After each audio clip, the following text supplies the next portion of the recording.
கொண்டு வர அதிசயமா இருக்கு. எங்கிருந்து கொண்டு வர அதிசயமா இருக்கு. இந்த பாறையை போய் எடுத்து கொண்டு வருவேன். கருப்புப்பா எதுக்காக சாப்பிடுறது? கொண்டா எனக்கு ஒரு 10-20 ரூபாய் கொடு.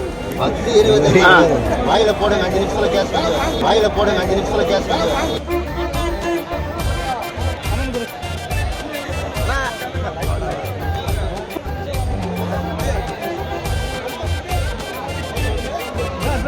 பால்லாம் தருவாரா?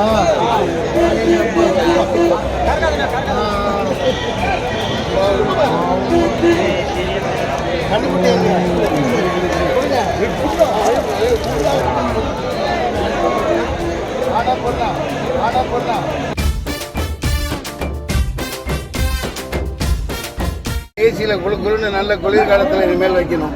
இந்த வெயில் காலத்தில் வைக்கிறது நான் வரவேற்கவில்லை.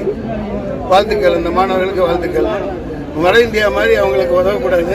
வட இந்தியாவில் ஐபிஎஸ் என்னென்னமோ எக்ஸாம் எழுதுறாங்களேப்பா.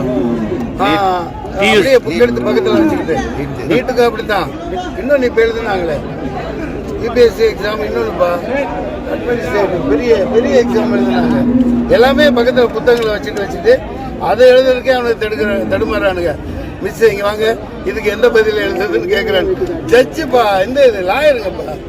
அவங்க படிச்சுட்டு போய் எப்படி நீதி வழங்குவாங்கன்னு தெரியல. ரொம்ப கொடுமையாக இருக்கு. ஊபியில் இன்னமும் பல கிராமங்களில் இப்போதான் வாட்ஸ்அப்பில் எல்லாம் போட்டுட்டு இருக்காங்க. பல கிராமங்களில் மின்சாரமே இல்லாமல் இருக்கு.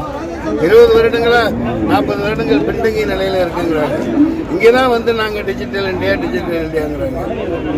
அதை இந்த ஏசிஎஸ் 2 தடவை தோற்றுருக்காரு. 3வது தடவை வெற்றிகரமாக என்னிடம் தோற்பார். வெற்றிகரமாக தோற்பார். ஏண்டா இப்பதான் கேள்விப்பட்டேன். மக்கள் சொல்றாங்க கொஞ்சம் கத்திரிக்காய், கொஞ்சம் பருப்பு, இந்த கீரை இங்கே 5 ரூபாய்க்கு ஒரு கட்டு கிடைக்குது. இந்த காய்கறி, கொஞ்சம் அரிசி, இதை கொடுத்து அவர் உதவி செய்கிறதா பெரிய பெரிய விளம்பரம் பண்ணிக்கிறாங்க. மற்றபடி எம்ஜிஆர் அவருக்கு தூக்கி கொடுத்ததுக்கு இன்னொரு லட்சம் கோடிக்கு மக்களுக்கு அவர் நல்லது பண்ணியிருக்கணும். எம்ஜிஆர்னு ஒரு மகானால தான் இன்னைக்கு ஜேபிஆர் இவர் இங்கே ஏகப்பட்ட அமைச்சர்களுக்கு அப்படியே தூக்கி 100கணக்கான ஏக்கர் இடமும் கொடுத்து கல்வி நிலையங்களை திறனைய மக்கள் படிக்க வச்சு. ஆனால் அவங்க அந்த வழியை ஃபாலோ பண்ணலை. ஒரு தவறான இதில் போகிற. நான் தான் இங்கே புது மாப்பிள்ளை, நான் தான் இங்கே வேட்பாளர், நான் தான் இங்கே MP, member of parliament, member of patriotic Mansoor Ali Khan. மிகைப்படாமல் 2 முனைகள்லையும் ஏரி, குளம், குட்டையை வெட்டி அபரிமிதமா அந்த நீர்நிலை காலங்களில் வரும் பாருங்க, அதிகபட்ச தண்ணி வரையில் அழகா அதை ஒதுக்கி தேக்கி வச்சா இந்த வேலூர் பசுமையான ஒரு நாடா. ஏன்னா சுத்தி மலைகள் எது எங்க கட்டியிருக்காங்க. அதான் தடுப்பணை கட்டுறதை வரவேற்கிறேன். அது ஆந்திராவில் கட்டியிருக்காங்க. நம்ம ஊர்ல இப்ப அவங்க எவ்வளவு சொத்து வச்சிருந்தா என்ன, வைக்காம இருந்தா என்ன. என் சொத்து இந்த மக்கள் தான். இந்த வேலூருக்கு சுற்றி மக்கள், சுற்றி மலைகள் இருக்கு.